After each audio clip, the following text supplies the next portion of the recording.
Salmos 69, versículo 4, diz assim a palavra de Deus: aqueles que me aborrecem sem causa são maiores do que os cabelos da minha cabeça. Aqueles que procuram destruir-me, sendo injustamente meus inimigos, são poderosos. Então restitui o que não furtei. Então nós vamos falar hoje sobre inimizade. É uma das coisas que não deveria acontecer no meio cristão, mas a Bíblia diz no livro de 1 Coríntios, no capítulo 3, a partir do versículo 1, que na igreja de Corinto ela tinha divisão, ela tinha dissensão. E o apóstolo Paulo diz assim: eu não vos pude falar como espirituais, mas como carnais, porque sois meninos em Cristo. Porque entre vós a contenda, entre vós a divisão, é um levantando contra o outro. Entre vós a panelinha. O grupinho A não gosta do grupinho B. O grupinho B detesta o grupinho C. Nós não somos de Paulo, nós não somos de Apolo, nós não somos de Cefa, nós somos de Cristo. E a Bíblia disse, Salmos 133, no versículo 1: ó quão bom e quão suave é que os irmãos vivam em união. Agora, no nosso meio, hoje em dia, um se levanta para derrubar o outro, para derrotar o outro, para matar o outro na fé, para matar o outro espiritualmente. A Bíblia diz que quando Deus tirou Saul e colocou Davi no lugar de Saul, houve uma perseguição, porque Saul tinha ódio de Davi. Saul lutou com unhas e dentes para tirar a vida de Davi. Chegou uma ocasião que Deus disse para Davi: eis que hoje eu coloco o seu inimigo nas suas mãos, faz dele o que você quiser.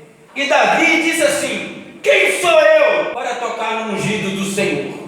E a Bíblia diz, Salmos 105, versículo 15: não toqueis nos meus ungidos e nem maltrateis os meus profetas. Quando a gente se levanta contra alguém, fala mal de alguém, difama alguém, a gente está tocando nos ungidos do Senhor. Então nós temos que respeitar a unção de Deus na vida dos grandes e na vida dos pequenos. Ou seja, a gente tem que respeitar a unção de Deus na vida do membro de bom testemunho, na vida do obreiro, da obreira, da irmã do círculo de oração, do pastor da igreja. Então, a gente tem que vigiar para não perder a bênção de Deus. A Bíblia disse, Efésios capítulo 5, versículo 18: não vos embriagueis com vinho em que há contenda, mas enchei-vos do Espírito Santo. A pessoa que é cheia do Espírito Santo, ela não anda em contenda, ela não anda com mexerico, ela não anda levantando contra os outros, ela não planeja o mal contra ninguém, ela não luta para prejudicar ninguém. A Bíblia disse, Provérbios, capítulo 10, no versículo 12, que o ódio, ele excita a contenda. E a Bíblia diz, em Provérbios 29, versículo 1, que aquele que é muitas vezes repreendido, exortado, ele endurece a sua cerviz, ele acaba ficando com raiva, acaba ficando com ódio, acaba dando contenda. Mas a palavra de Deus diz assim, Efésios 4, 26: ireis, mas não pequeis. A gente pode até irar, mas a gente não pode pecar. E a Bíblia diz assim: não ponha o sol sobre a sua ira. Ou seja, não descarrega a sua raiva, a sua ira, a sua revolta, os seus desacertos em ninguém. Porque tem muita gente que está com problema financeiro, com problema pessoal, com problema no casamento, com problema na família, e fica descarregando a sua raiva, a sua ira em outras pessoas. Tem uns que descarregam a sua raiva na esposa, descarrega nos filhos, no colega de trabalho, no irmãozinho da igreja. Olha só o que diz a palavra de Deus em Provérbios, capítulo 24, versículo 28. Não sejas testemunha sem causa contra o seu próximo, porque enganarias com os seus lábios. A Bíblia diz em Êxodo 20, versículo 16, que a gente não pode dar falso testemunho. E em Êxodo 23, versículo 1 e 2, também fala. Provérbios 24, versículo 29, diz assim a palavra de Deus: não digas, como ele me fez a mim, assim o farei a ele, pagarei a cada um segundo a sua obra. Nós não podemos ter um coração vingativo.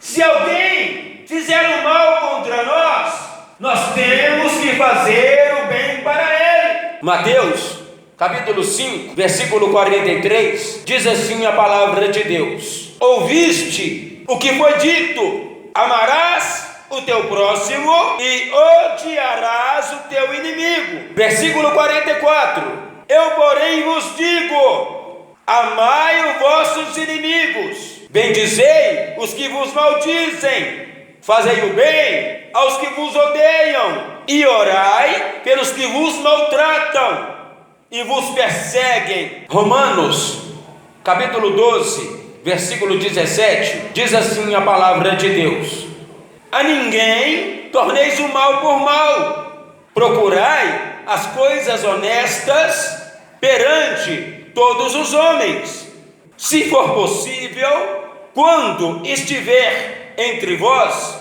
tende paz com todos os homens. Não vos vingueis a vós mesmos, amados, mas dai lugar à ira, porque está escrito: minha é a vingança, eu retribuirei, diz o Senhor. Portanto, se o teu inimigo tiver fome, dai-lhe de comer, se tiver sede, dai-lhe de beber, porque fazendo isto, amontoarás brasas de fogo sobre a sua cabeça. Não te deixes vencer do mal, mas vence o mal com o bem. Então, muitas das vezes, quando a pessoa é injustiçada, é caluniada, é prejudicada, ela quer fazer justiça com as suas próprias mãos. Mas a Bíblia diz em Salmos 94, no versículo 1, que a vingança, a justiça, ela pertence a Deus. Deuteronômios 32, versículo 35, Deus ele disse: minha é a vingança. Provérbios capítulo 18, versículo 19, diz assim a palavra de Deus: o irmão ofendido é mais difícil de conquistar do que uma cidade forte, e as contendas são como os portais de um palácio. Então nessa palavra está querendo dizer o quê?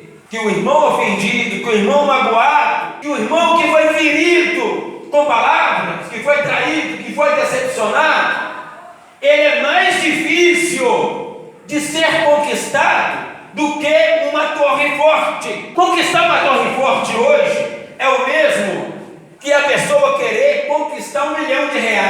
Conquistar um coração ofendido é mais difícil ainda, porque uma vez que uma pessoa trai a confiança da outra, que decepciona a outra, a pessoa, ela fica ferida, ela fica magoada, ela fica machucada, e depois de uma traição, de uma decepção, a pessoa nunca mais consegue ser a mesma coisa com a outra.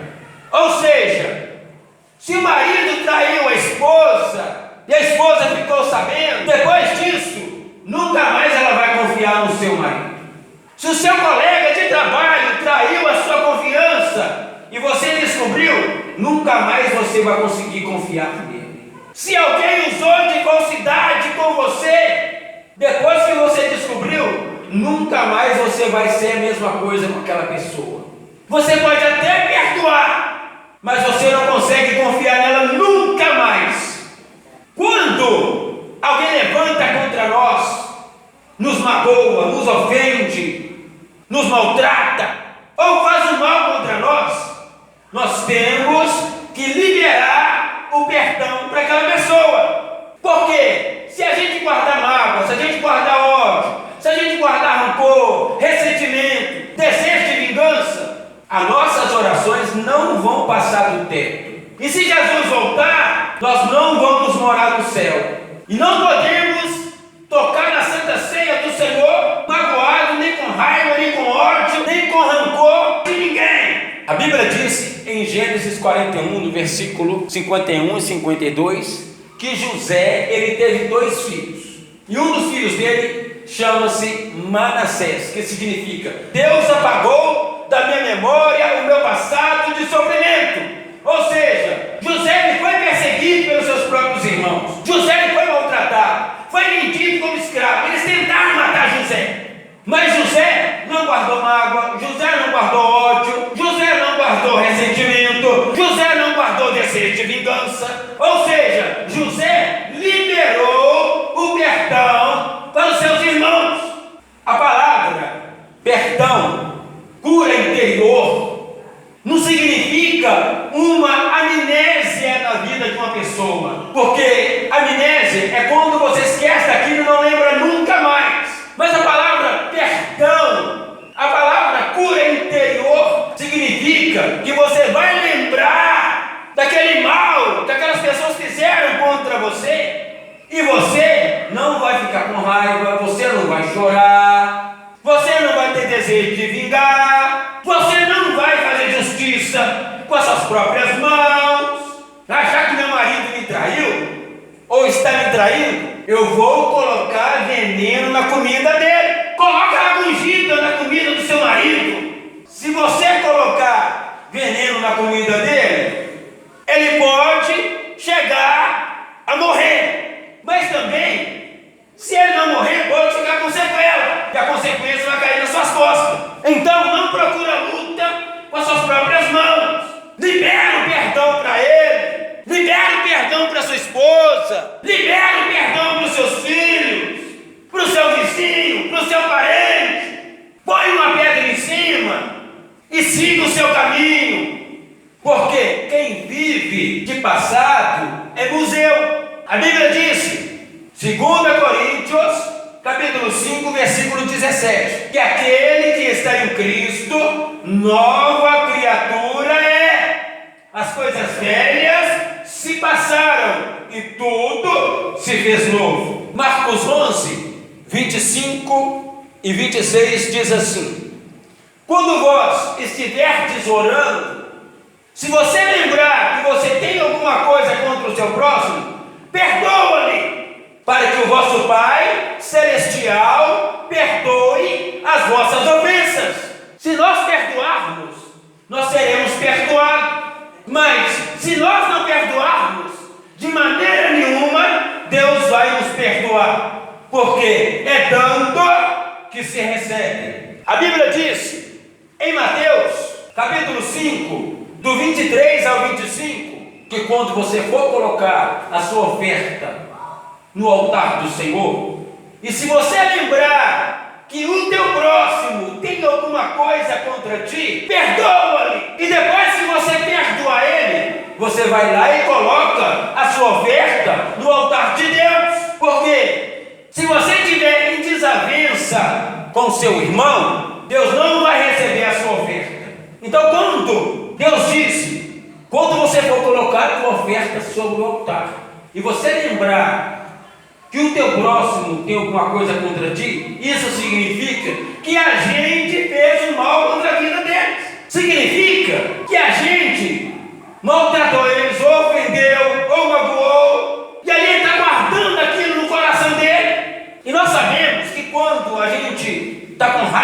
alguém e a gente não libera o perdão para ela, aquela pessoa fica presa a nós. A vida da pessoa fica toda amarrada. E na hora da raiva a pessoa joga praga, joga maldição, deseja mal. Esse mal pode até pegar na vida dela, mas vai voltar para você. Mas quando a gente perdoa os nossos inimigos, aquela pessoa é liberada.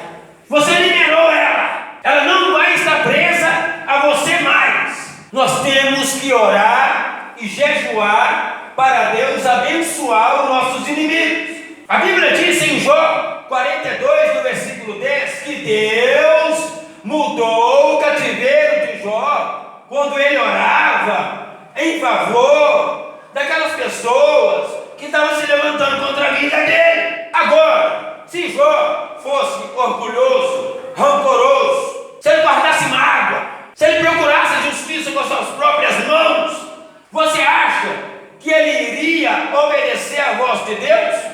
Você acha que ele ia orar em favor daquelas pessoas que estavam acusando ele?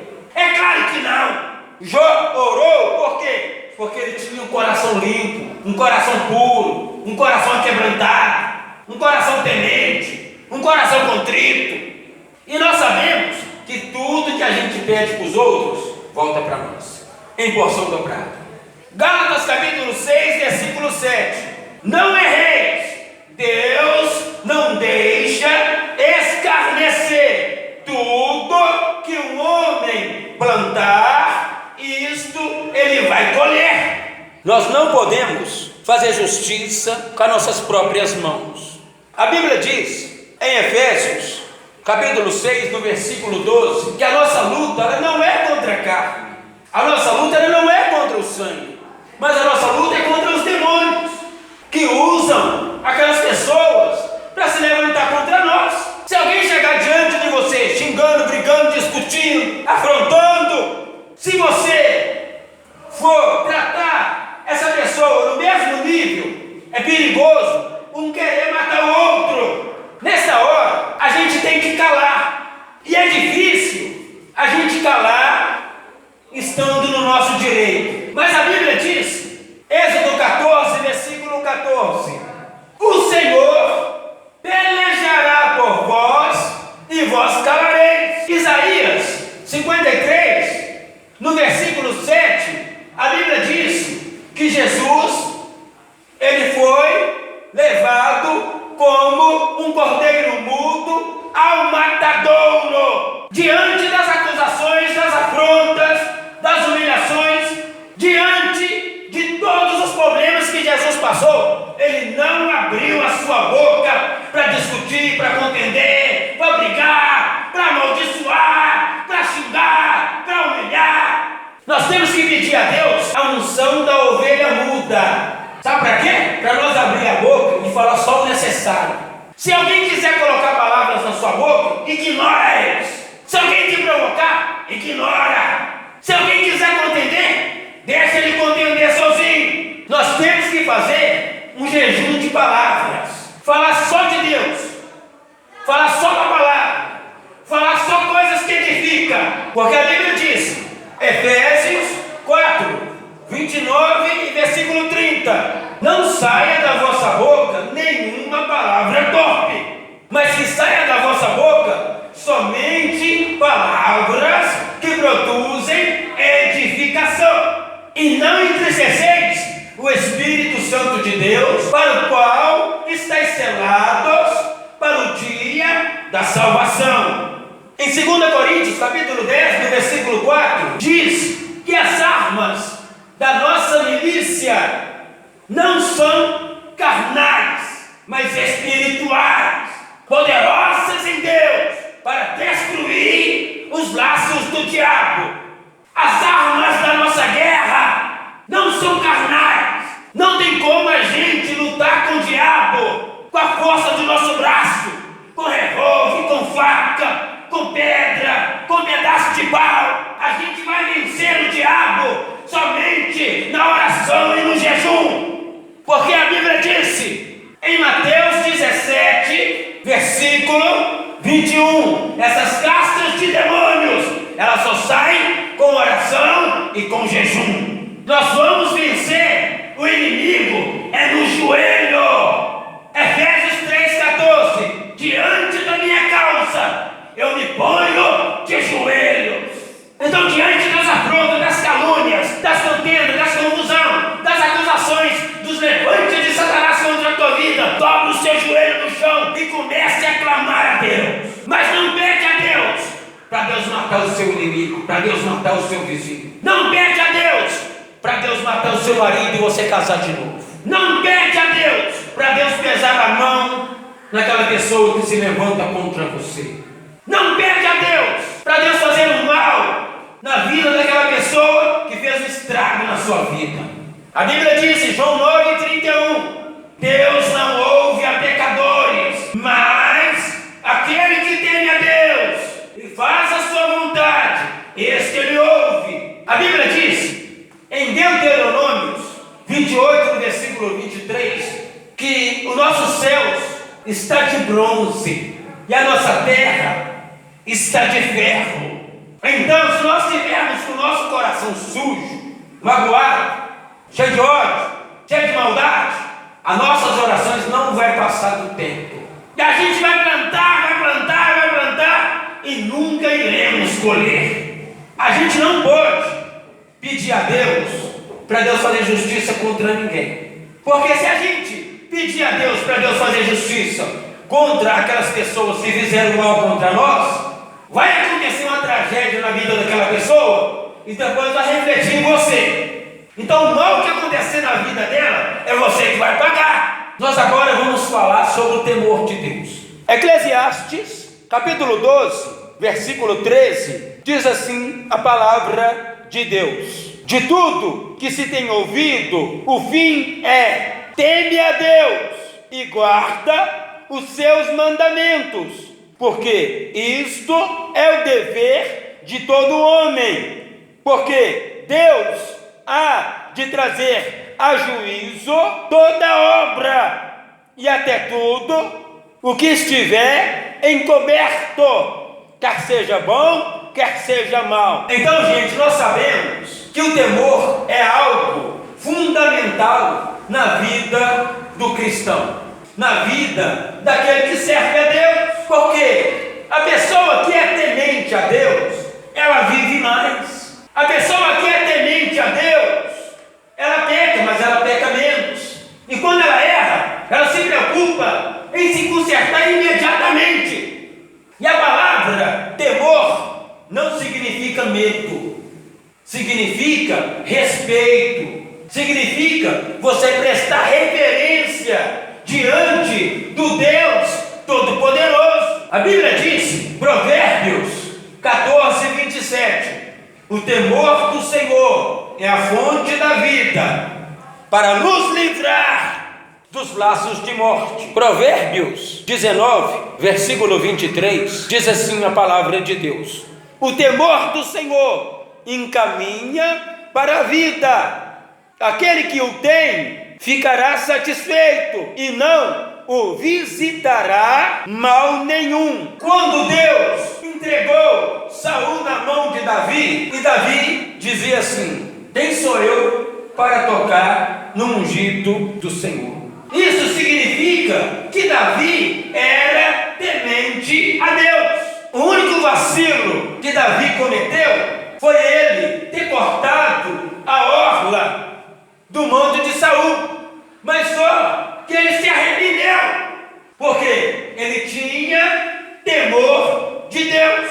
Olha só o que diz Salmos 34, no versículo 9 e 10: temei ao Senhor, vós, os seus santos, pois nada tem em falta para aqueles que o temem.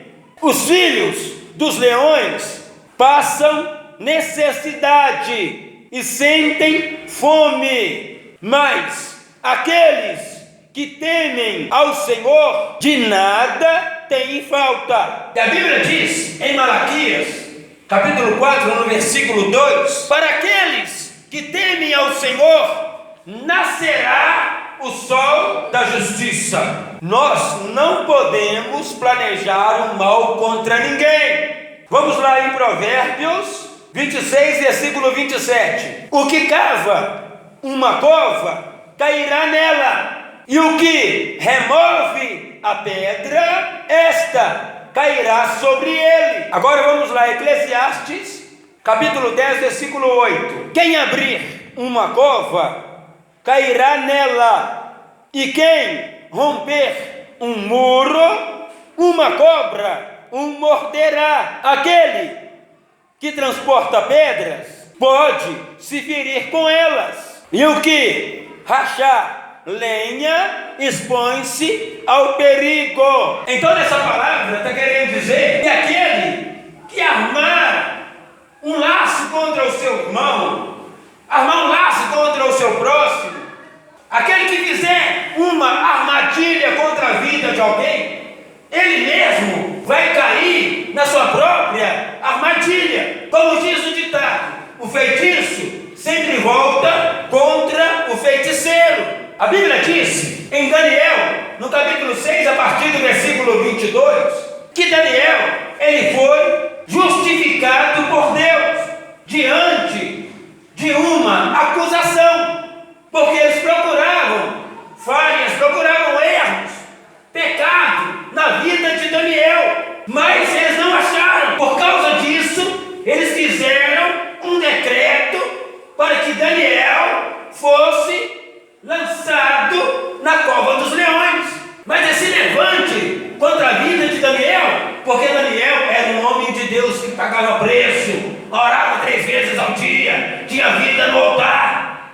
Então Satanás estava incomodado com as orações de Daniel, e ele fez de tudo para tirar Daniel do propósito. Mas Deus é tão poderoso, tão santo, tão maravilhoso, que Deus deu um grande livramento para Daniel dentro da cova dos leões. A Bíblia diz, Salmos 91, no versículo 10: nenhum mal te sucederá, e nem praga alguma chegará à tua tenda. Salmos 91, no versículo 7: 1000 cairão ao teu lado, 10.000 à tua direita, mas tu não serás atingido. 1 João, capítulo 5, no versículo 18: e naquele que é de Deus o maligno não toca. Então o mal que eles planejaram contra Daniel voltou para eles, e todas aquelas pessoas que armaram laços contra a vida de Daniel, para que Daniel fosse morto dentro da cova dos leões. A Bíblia disse que Deus enviou um anjo e deu livramento para Daniel dentro da cova dos leões. E assim, Daniel foi tirado da cova dos leões e nenhum dano se achou nele, porque havia confiado no seu Deus. E aquelas pessoas que tinham acusado Daniel, eles foram lançados vivos dentro da cova dos leões. E antes de eles chegarem no fundo da cova, os leões já tinham estraçalhado todo mundo. É assim que Deus vai fazer com nossos inimigos. A Bíblia diz em Números 14, versículo 9, que os nossos inimigos, eles serão devorados como um pão na nossa boca. Imagina só o que vai acontecer com eles. Provérbios, capítulo 3, versículo 29, diz assim a palavra de Deus: não maquines o mal contra o teu próximo, pois que habita contigo confiadamente. Não contendas com alguém sem causa, se não te fez nenhum mal. Então essa palavra está dizendo que a gente não pode planejar um mal contra ninguém. Tem gente maldoso, tem gente malicioso, que na frente trata a pessoa bem e nas costas planeja o mal contra a vida dela, planeja tirar a vida dela. O irmãozinho está tratando o outro bem, mas está planejando em ficar com a mulher do outro. A gente tem que vigiar. Às vezes o seu colega de trabalho está te tratando bem, mas ele está arrumando casinha, panelinha, para você ser mandado embora do emprego, para ele ser promovido, para colocar um parente Provérbios, capítulo 7, versículo 21, diz assim a palavra de Deus: assim o seduziu com palavras muito suaves e o persuadiu com elogios dos seus lábios, e logo a segue como boi vai para o matadouro, e como vai o insensato para o castigo das prisões. Então nessa palavra Deus está querendo dizer que é para a gente vigiar, que tem gente que tem mel na boca, mas tem veneno no coração, tem malícia no coração, tem maldade no coração, trata a gente bem, bate nas nossas costas, mas está planejando mal contra a nossa vida. A gente tem que tomar cuidado que essas pessoas, com aparência de boazinha, com palavras suaves, com aparência de humildade, a gente tem que tomar cuidado com esse tipo de pessoa, que essas pessoas, elas batem e escondem a mão, elas aprontam, elas armam ciladas e depois fica dando uma de santo. Provérbios 30, versículo 20. Tal é o caminho da mulher adúltera. Ela come, limpa a tua boca e depois disse: não cometi maldade. Ou seja, a pessoa fala mal do outro, calunia o outro, acusa o outro, e quando a tal pessoa vai tirar satisfação, ele fala: não, eu não falei isso não, isso é mentira, isso é adepto de Satanás. Agora ele explica: quem está sendo adepto? É quem está falando. Tem gente que vive uma vida pecaminosa e fica pagando de santo. Tem gente que é maldoso e fica pagando de bonzinho. A Bíblia disse, Mateus capítulo 15, versículo 8: esse povo me louva com seus lábios, mas o seu coração está longe de mim, está afastado de Deus. Jeremias 17, versículo 5: maldito é o homem que confia no homem. A Bíblia diz em Gênesis capítulo 3, do 1 ao 6, que Eva, ela foi enganada pela serpente. Ela foi enganada por quê? Pelas palavras, pela astúcia, com aquela voz sutil. Ela caiu no conto do vigário e ainda induziu Adão a pecar. Provérbios, capítulo 22, versículo 24, diz assim a palavra de Deus: não sejas companheiro do homem mal-humorado, e nem andes com um colérico, para que não aprendas os seus caminhos e não tornes um laço para a tua alma. Então essa palavra está querendo dizer que a gente não pode andar com pessoas mal-humoradas, porque se você andar com uma pessoa mal-humorada, você vai ficar mal-humorada também. Se você for andar com uma pessoa incrédula, você vai ficar incrédula também. Se você for andar com uma pessoa que fala palavrão, você vai falar palavrão também. Se você for andar com uma pessoa adúltera, você vai adulterar também. Se você for andar com uma pessoa que não tem propósito, que não tem visão, você vai abandonar a sua fé. Você vai deixar de acreditar em Deus. Ande com quem tem propósito, ande com quem tem compromisso com Deus, ande com quem é otimista, ande com quem confia nas promessas de Deus. Porque se você for andar com uma pessoa que gosta de balada, você vai entrar na balada também. A mesma coisa, as irmãzinhas que estão na igreja e desejam casar, não pode envolver com ímpio, senão acaba caindo no pecado, senão acaba prostituindo, senão acaba desviando, senão acaba afastando de Deus.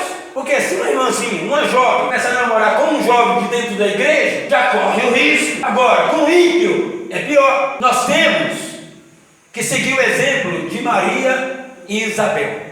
As duas estavam grávidas. Maria estava grávida de Jesus e Isabel de João Batista. E uma ia alimentando a fé da outra. Hoje em dia o negócio é assim: se você fala que tem um sonho de casar, a sua amiga fala: deixa de ser bobo, você vai ficar sofrendo na mão de um. É melhor você ficar com uma aqui, ficar com outra ali e tudo, do que você casar e apanhar. Por quê? Eu conheço gente que casou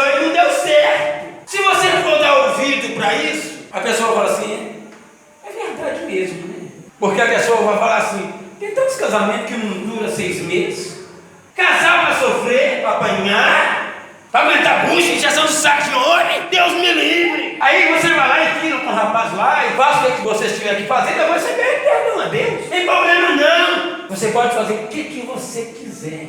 Pode prostituir, pode adulterar, pode abusar no pecado. Pode pedir perdão a Deus. Se você pedir de coração, Deus vai te perdoar. Mas você vai sofrer as consequências pelo seu pecado. Você vai ter que passar por um processo de purificação. E se Jesus voltar e te pegar no pecado, você vai para o inferno. A gente andar com quem é mal-humorado não dá nada que presta. Se a gente não vigiar, essa pessoa coloca a gente para baixo. Porque tudo para ela está ruim. Porque ela tem um desgosto na sua vida. Ela tem uma raiz de amargura no seu coração. Ela tem uma frustração. Aí ela acha que só porque ela não foi feliz no casamento, que não passou na faculdade, que não conseguiu casar, concluir o curso superior, ela acha que ninguém pode.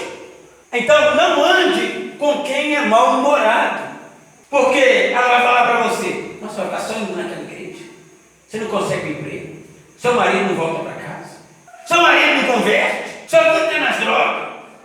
Ô fulano, vão ali? Ah, não vou não, estou tão desanimado. Aí você pergunta uma coisa para ela vai te xinga, te dá uma resposta, ela grita. Mexer com gente com autoestima baixa, com complexo de inferioridade, é só Jesus na causa. Essas pessoas são insuportáveis. E a Bíblia está falando aqui que a gente não pode andar com os contendeiros. Não anda com gente mexeriqueira, fofoqueira, contendeiro, porque senão ele vai te colocar numa confusão. Levíticos 19, versículo 16. Não andarás como mexeriqueiro no meio do meu povo. Você sabe por quê? Que a Bíblia fala que a gente não pode andar com pessoa contendeira, com pessoa fofoqueira e mexeriqueira, porque senão ela inventa uma fofoca e depois vai falar com você que falou. E depois ela vai te colocar em apuros. Provérbios, capítulo 30, versículo 10, diz assim a palavra de Deus: não calunies o servo diante do seu senhor, para que não te amaldiçoes e tu fiques por culpado. Está vendo? A pessoa que fica caluniando os outros, que fica acusando as pessoas, ela fica debaixo da maldição.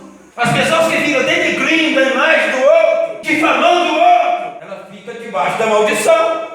Então a gente tem que vigiar com a nossa língua. Provérbios 13, versículo 3.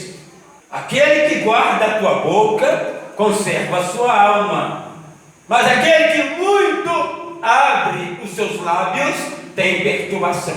Então até o tolo se passa por sábio e inteligente se ele ficar calado.